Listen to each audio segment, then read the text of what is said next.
ఆవిడ నన్ను 2 ప్రశ్నలు అడిగారు నేను వాళ్ళ ఇంటికి వెళ్ళినప్పుడు. అందులో ఒకటి, పువ్వులు రేకులు కింద విడదీసి పూజ చేయవచ్చా అని అడిగారు.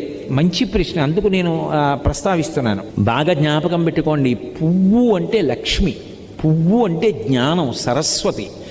పువ్వు అంత కోమలమైనది, పువ్వంత పరిమళంతో కూడుకున్నది, పువ్వంత మంగళప్రదమైన వస్తువు లోకంలో లేదు. అందులో ఎర్రటి పువ్వు కానీ నేల మీద పడి ఉందనుకోండి, ఎవరైనా సరే దాన్ని తీసేయాలి ముందు, అది కింద ఉండకూడదు. ఎందుకో తెలుసా?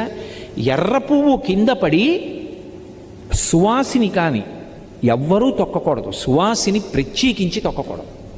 ఎందుకంటే అది సౌభాగ్య వస్తువు ఎర్ర పువ్వు. అందుకని వెనక ఎవరైనా తొక్కుతారేమోనని వెంటనే తీసేసి ఏ చెట్టు మొదట్లోనో పెట్టేయాలి. అంత పరమ పవిత్రమైనటువంటి పువ్వులు పూజ చేయడానికి నీ దగ్గర సరిపోయినన్ని లేకపోతే